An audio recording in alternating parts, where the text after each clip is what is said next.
हैं, परंतु अंधविश्वास पूर्वक नहीं। कबीर साहब विवेकहीन गुरु को छोड़ देने की राय देते हैं। जिसके अंदर विवेक नहीं है, सार असार की जिसके अंदर परख नहीं है, सदगुरु कहते हैं कि ऐसे गुरु को छोड़ दो। झूठे गुरु के पक्ष को तजत न कीजे बार, द्वार न पावे शब्द का भटके बारंबार। जो गुरु नामधारी विवेकहीन है, स्वार्थ में अंधा और राग द्वेष में डूबा है, उससे शिष्य का क्या उद्धार होगा।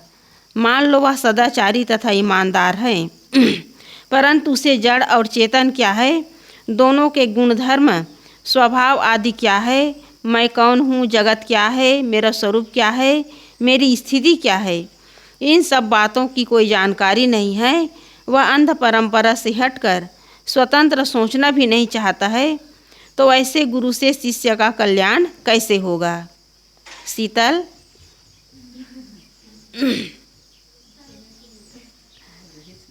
कौन हो तुम?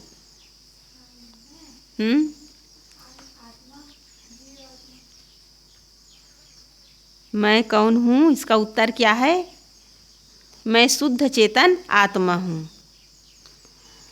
और कैसे तुम शुद्ध चेतन आत्मा हो, कैसे बताओगी कि मैं शुद्ध चेतन आत्मा हूँ?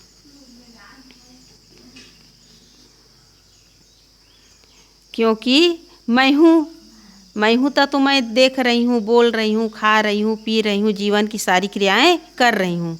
अगर मैं ना रहूँ तो शरीर मुर्दा हो जाएगा। और जगत क्या है? जगत क्या है?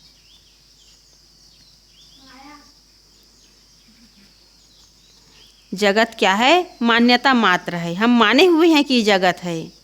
एक बाहर जगत है दृश्य, और एक मान्यता का जगत है। और मेरा स्वरूप क्या है? क्या है अपना स्वरूप? स्वीटी,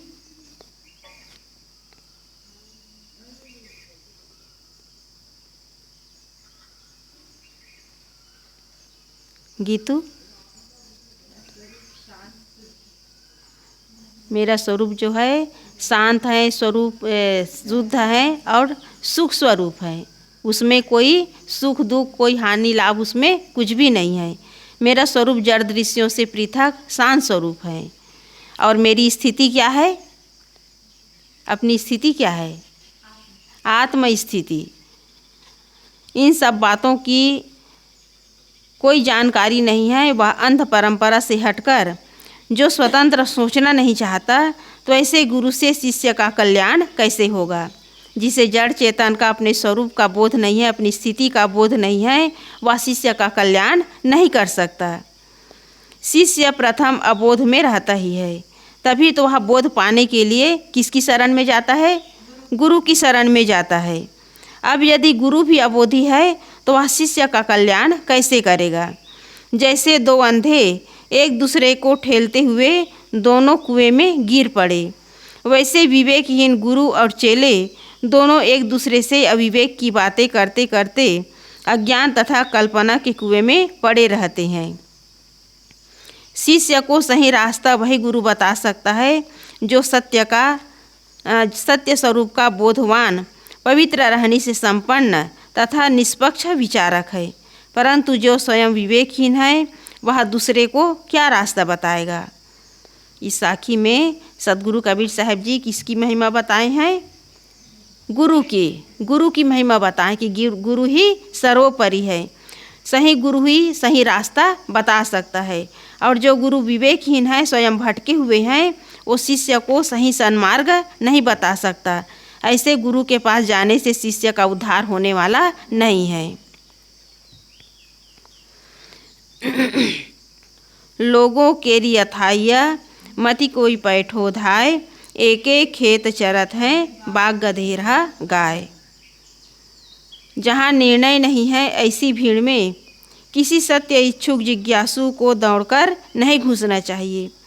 वहाँ तो एक ही खेत में बाघ, गधा और गाय एक साथ चरते हैं, अर्थात वहाँ सब धान 22.5 पसेरी है। सद्गुरु सत्य ज्ञान के इच्छुक को सावधान करते हैं कि वह किसी भीड़ को देखकर तथा उसकी महिमा में प्रभावित होकर उसमें न घुसे। हर समय में ऐसे गुरु नामधारी होते हैं जो मनुष्यों की भीड़ जुटाने के लिए अपने व्यक्तित्व में चमत्कार जोड़ते हैं। वे किसी तथाकथित ईश्वर एवं भगवान के अवतार बनते हैं, सिद्ध बनते हैं और चमत्कार के नाम पर जालसाजी करते हैं। योग के नाम पर भोगों की छूट देते हैं। वे हजार झूठी झूठी बातें गढ़ गढ़ कर समाज में फैलाते हैं और इस वातावरण में संसार के अंधे लोग उसके पास इकट्ठे हो जाते हैं। अंधे केवल गंवई तथा अनपढ़ ही नहीं किंतु शहरी तथा पढ़े लिखे लोग भी होते हैं। अनपढ़ लोग तो सरल अंधविश्वासी होते हैं, कितने पढ़े लिखे लोग काइयाँ तथा चतुर अंधविश्वासी होते हैं। वे नाना षड्यंत्र रचकर तथा विज्ञान का दुरुपयोग करके अंधविश्वास की सिद्धि करते हैं। तो यहाँ सद्गुरु बता रहे हैं कि जहाँ भीड़ होती है वहाँ सत्य का बोध नहीं होता, वहाँ सत्य की जानकारी नहीं होती, लोगों को सत्य के मोती नहीं मिलते। सत्य वहीं मिलता है जहाँ विवेकवान गुरु मिलते हैं। और आज यही हो रहा है। कथा भागवत के नाम पर लाखों की भीड़ होती है, लेकिन किसी को सत्य ज्ञान नहीं होता। ऐसे गुरु चमत्कार के नाम पर लोगों को भटका देते हैं और भटक ही रहे हैं। पूजा पाठ के नाम पर आज लोग जो है अपने आप को अंधविश्वास में और जोड़ते जा रहे हैं। जो अनपढ़ हैं, जो पढ़े लिखे नहीं हैं, वो तो भटके हुए हैं। आज पढ़े लिखे लोग भी अंधविश्वास में पड़कर इन लोगों की बातों में आकर भटक गए हैं। जहाँ चमत्कार के नाम पर जालसाजी है, वहाँ पढ़े लिखे तथा अनपढ़ भोले लोगों की भीड़ इकट्ठी हो जाती है। उस भीड़ की प्रशंसा करते हुए वे लोग कहते हैं कि हमारे गुरु के बड़े बड़े चेले हैं। सेठ, धनी, डॉक्टर, इंजीनियर, वकील, जज, प्रोफेसर, कुलपति, राजनेता, मंत्री, विद्वान, पंडित आदि उनके अनुगामी हैं। और आज भी यही होता है। जहाँ बड़े बड़े धार्मिक लोग कथा कीर्तन करते हैं, कथा भागवत करते हैं, बड़े बड़े नेता और बड़े बड़े अधिकारी लोग जहाँ पहुँच जाते हैं तो लोगों को बड़ा आश्चर्य होता है कि बड़े सिद्ध पुरुष होंगे। तब तो बड़े बड़े लोग इसके कथा सुनने के लिए आए हैं। तो इस प्रकार लोग विवेक नहीं करते, केवल भीड़ को देख करके उनके पीछे भागते रहते हैं। परंतु क्या धनी, पढ़े लिखे लोग और राजनेता किसी के शिष्य हो जाने से उनकी महत्ता बढ़ जाती है? धनी तथा कथित विद्वान तथा नेता कम अंधविश्वासी नहीं होते।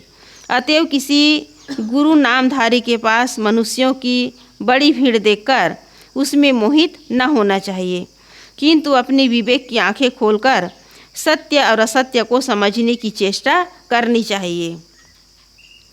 जहाँ ज़्यादा धोखाधड़ी होती है वहीं ज़्यादा भीड़ होती है।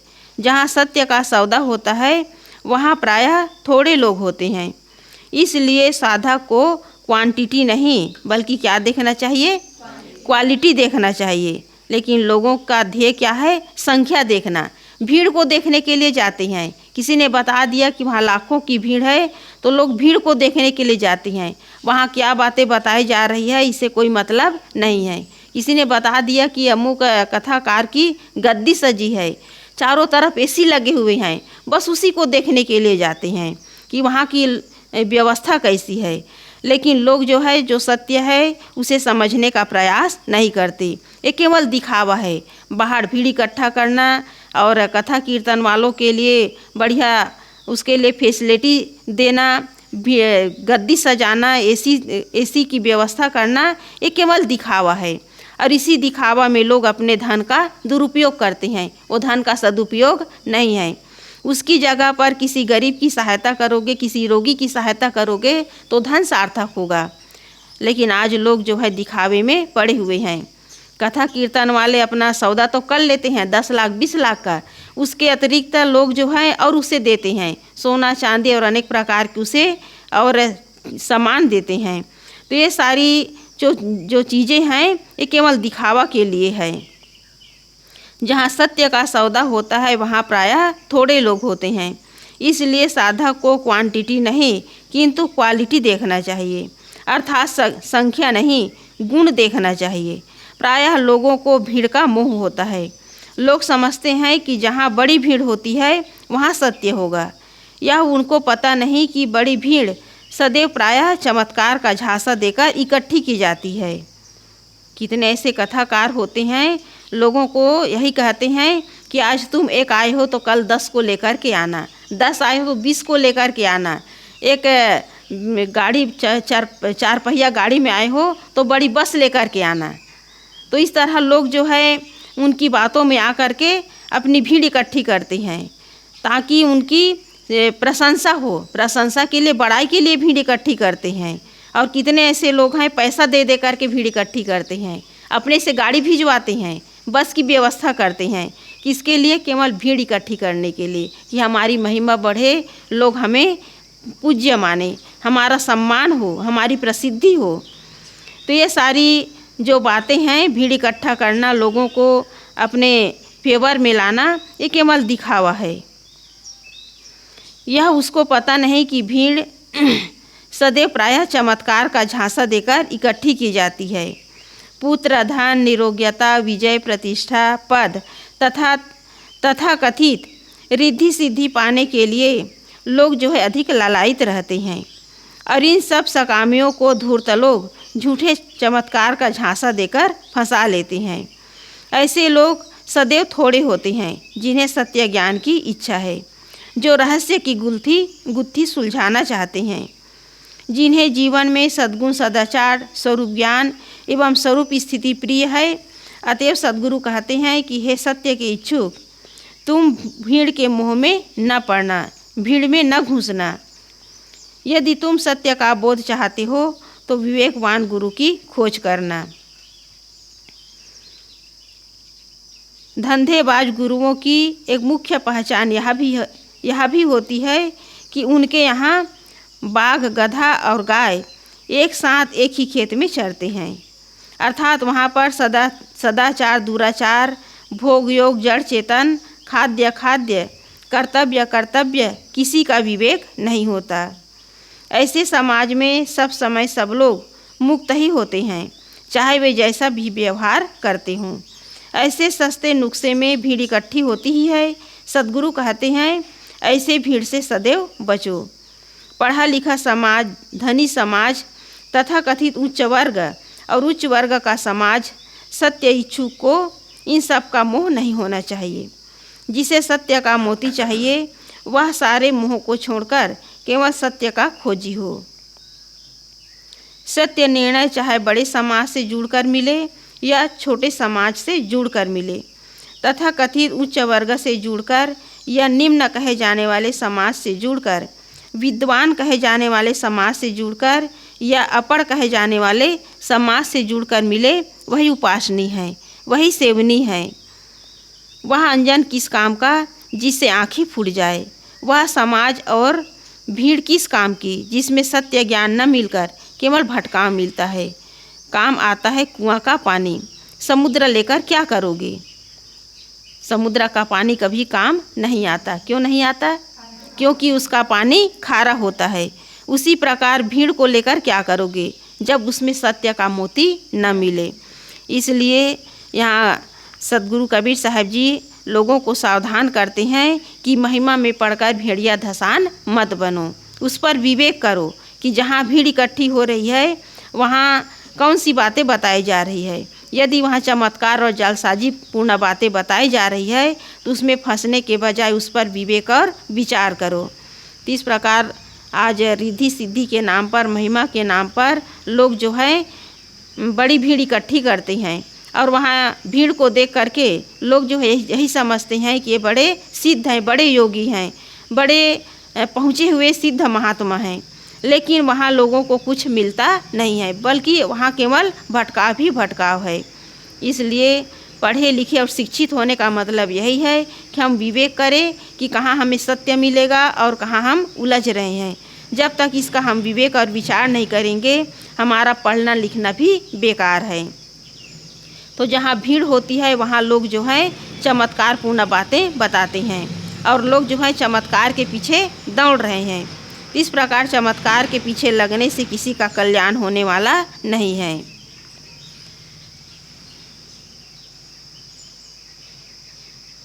तो सद्गुरु कहते हैं कि वह अंजन किस काम का जिससे आँख ही फूट जाए।